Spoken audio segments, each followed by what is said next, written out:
going to solve here are the two problems which were asked in even university exam. This one was asked for 7 marks, this one I don't know, but this is the kind of question this can be asked for 10 marks at least. Fine.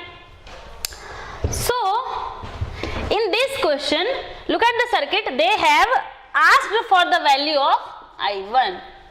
Okay, तो I1 कौन सा current है? ये current जो मेरे इस 5 ampere 5 ओम के resistant से फ्लो कर रहा है. तो नोड्स 1 एंड 2, तो मैं क्या करती हूँ, नोड वोल्टेजेस पहले अज्यूम कर ली. तो ये मैं V1 कहती हूँ, इसको मैं V2 कहती हूँ. अब हम लोग क्या करेंगे, नोडल एनालिसिस लगाएंगे नोड 1 एंड नोड 2 पे. 2 equations, 2 unknowns, we will solve them. उससे पहले बताओ कि इसे अगर मैंने V2 कहा है, let us assume this is my reference node. Okay, अगर मैंने इसको V2 कहा है तो I1 कितना होगा? I1 क्या होगा? ऊपर से नीचे की तरफ है. कहां से जा रहा है? V2 से जा रहा है. और कहां के लिए जा रहा है?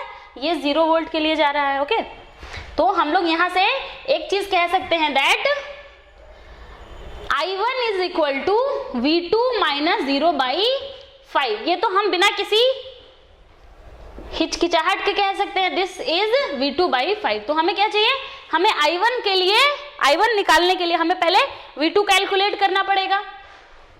उसके बाद देखो यहाँ पे एक डिपेंडेंट करंट सोर्स भी दिया हुआ है. डिपेंडेंट करंट सोर्स दिया हुआ है किस वैल्यू के साथ? 4 इंटू I1. 4 गुना है किसके? I1 के. फाइन. तो चलो हम लोग अपना नोड वोल्टेजेस लगाते हैं. ये 5 एम्पियर है, तो बताओ यहाँ पे भी 5 एम्पियर आएगा. देखो मैं क्वेश्चन फिगर में ही एडिट कर रही हूँ, आप अलग फिगर बनाओगे हमेशा. फाइन. This is 5 ampere. क्या है, पेरीमीटर पे है, तो ये 5 एम्पियर का 5 एम्पियर यहाँ पे आ जाएगा. उसके बाद देखो यहाँ से ये 4 एम्पियर है, और ये ओके, ये वाला कितना करंट होगा यहाँ पे? 4 इंटू I1, क्योंकि ये क्या है, करंट सोर्स है. 4I1 इस तरफ जा रहा है. अब एक एक करके सारे नोड्स पे नोडल एनालिसिस लगाओ. कितने नोड्स है हमारे पास? 2 हैं.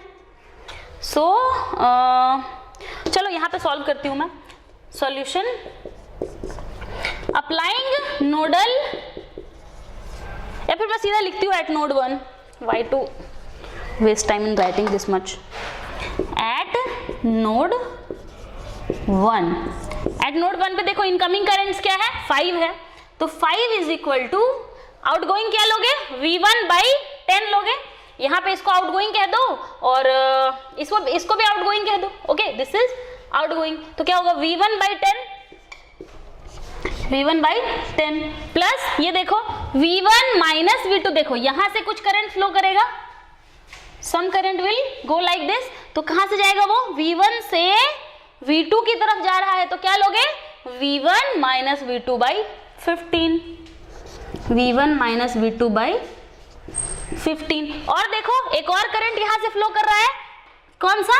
4I1 वाला. यहाँ पे 4I1 है, तो यहाँ पे भी 4I1 होगा. तो प्लस 4I1. I1 की जगह पे क्या लिख दोगे? V2/5. तो हमारा इक्वेशन क्या बन जाएगा? ये V1 V2 में बन जाएगा, है ना. तो I1 को लिख दो V2/5. चलो इस इक्वेशन को सॉल्व करके एक इक्वेशन निकालो. ये हो जाएगा 5 is equal to V1/10 plus V1 minus V2/15 plus 4V2/5. LCM ले लो 30 होगा ना. 30 ले लो एलसीएम. तो ये होगा 3V1 plus 2V1 minus 2V2 plus कितना होगा ये? 5 6 30. तो ये 24V2 हो जाएगा. तो कितना मिला मुझे?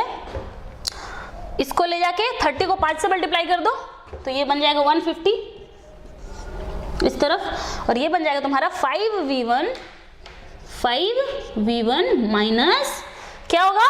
माइनस नहीं, plus 22V2 is equal to 150. We got one equation. Let us solve a equation on node 2. At node 2 आ जाओ. At node 2 incoming current is equal to outgoing current. क्या क्या इनकमिंग है यहाँ पे? देखो ये 4I1 इनकमिंग है. ओके, ये वाला करंट भी इनकमिंग है जो इधर से आ रहा है, बाकी ये आउटगोइंग है और ये वाला भी आउटगोइंग है। तो चलो इनकमिंग क्या क्या लोगे, 4i1 प्लस ये क्या है v1 minus v2 by 15, v1 minus v2 by 15 is equal to, इधर कितना जा रहा है, i1 जा रहा है, i1 और प्लस इधर कितना जा रहा है, 4 एम्पियर जा रहा है। i1 की जगह पे क्या पुट करोगे, v2 बाई 5 पुट करोगे, तो ये देखो क्या बन गया, 3i1 यानी 3v2 by 5, 3i1 is 3v2 by 5 plus v1 minus v2 by 15 is equal to 4। इसको सॉल्व करो, क्या मिलेगा ये, 9v2 माइनस v2 8v2 और ये मिलेगा आपको v1। So v1 plus 8v2 is equal to 60। यहां से आपको मिलेगा v1 plus 8v2 is equal to 60। जहां तक मुझे समझ में आ रहा है मैं सही लिख रही हूं, अगर कुछ गलत है तो प्लीज माइंड मत करना, आप लोग अपने हिसाब से सॉल्व कर सकते हो, ठीक है। इक्वेशंस तो सॉल्व करना आपको भी आता है ना। तो ये क्या है 9 माइनस 8v2 और ये हो गया v1, तो और ये हो गया 15 चौके, देखो ये सही ही होना चाहिए, गलत तो नहीं लग रहा मुझे। तो अब चलो इक्वेशन 1 और 2 को सॉल्व करो। इक्वेशन 1 और 2 को सॉल्व करने के लिए क्या करोगे, इक्वेशन 2 में 5 से गुणा कर दो तो v1 कट जाएगा। सो नाउ यहां से लेके आ जाओ 2 से, नाउ मल्टीप्लाइंग इक्वेशन 2 इंटू 5 नहीं ना, हाँ 5 एंड सब्ट्रैक्टिंग फ्रॉम इक्वेशन 1। देखो क्या होता है, 5v1 plus 22v2 is equal to कितना है 150 and here 5v1 plus 40v2 is equal to 300। 5v1 plus 40v2 is equal to 300 आ जाएगा, 5 से गुणा किया मैंने। तो चलो घटा दो, ये घटेगा ये घटेगा ये भी घटेगा, ये कट गया, कितना बचा minus 18v2 is equal to minus 150। यहां से आपको v2 का वैल्यू मिलता है 150 बटा 18। क्या होगा, 6 से काटो 3 बार में, ये कटेगा 25 बार में, तो ये मिल गया आपको 25 बटा 3। क्या है ये, वोल्ट है, वोल्टेज v1 निकाला, v2 निकालो, v2 will be now, v2 निकाल लिया ना हमने, v1 निकालना, v1 निकालो, v1 इज इक्वल टू क्या होगा 60 माइनस 8v2, 60 माइनस 8v2 तो 60 माइनस 8 इंटू v2 कितना है 25 बटा 3, क्या होगा ये 60, 180 minus 200 minus 20 by 3 volt, minus 20 by 3 volt. खैर हमें I1 निकालना है, तो I1 निकालने के लिए हमें सिर्फ V2 की ही जरूरत है। I1 इज इक्वल टू क्या है, V2 बाई 5 है, V1 की जरूरत नहीं है, स्टिल मैंने निकाल दिया है, यहीं से आपको I1 का वैल्यू मिल जाएगा। I1 is equal to V2 by 5 which will be equal to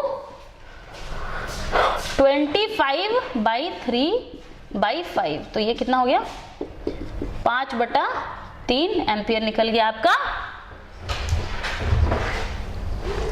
5 बटा 3 एम्पियर निकल गया आपका I2 का, I1 का वैल्यू, आपको I1 निकालना था ना।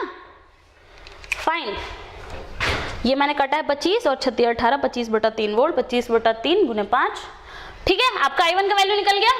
चलो समझ में आई बात, ये तो this is a simple problem. Now the next problem we are going to do will clear all your doubts in nodal analysis. This problem involves a lot of calculation, so start doing it. I am erasing the previous question, now we will solve that question, okay.